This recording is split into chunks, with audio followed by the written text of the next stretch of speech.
শিশুকালে যখন ফিরআউন হযরত মূসা আলাইহিস সালামকে হত্যা করার পরিকল্পনা করে ফেলেছিল, তখন কিভাবে বাঁচিয়েছিল আল্লাহ হযরত মূসা আলাইহিস সালামকে, তা জানতে আমাদের চ্যানেলটি সাবস্ক্রাইব করে সঙ্গেই থাকুন। একবার ফিরআউন হযরত মূসা আলাইহিস সালামকে তার কোলে বসিয়ে খেলা করছিল। হঠাৎ করে হযরত মূসা আলাইহিস সালাম ফিরআউনকে জোরে কষিয়ে একটা থাপ্পড় মারলেন, এতটাই জোরে যে ফিরআউন রাগে লাল হয়ে গেল এবং ফিরআউন ভয়ে বলে ফেলল যে এই সেই শিশু যে আমার সাম্রাজ্য ধ্বংস করবে।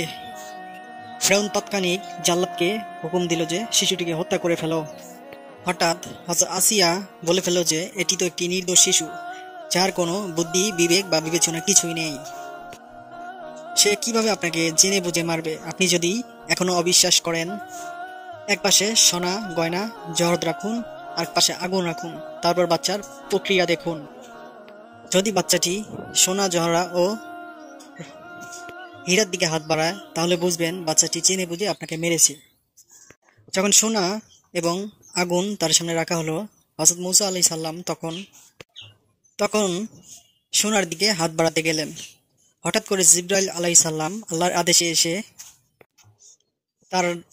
তাকে আগুনের দিকে ঘুরিয়ে দিলেন এবং সে আগুনের একটি আংড়া তুলে নিয়ে তার মুখে ঢুকিয়ে দিলেন। এরপর ফিরআউন এসব দেখে হযরত মূসা আলাইহিস সালামকে হত্যা করা থেকে বিরত থাকলেন। কিন্তু তারপর কি করেছিল ফিরআউন, জানতে চ্যানেলটি সাবস্ক্রাইব করে সঙ্গে থাকুন। ইসলামিক ভিডিও ভালোবেসে থাকলে সাবস্ক্রাইব করে সবসময় সাথেই থাকবেন।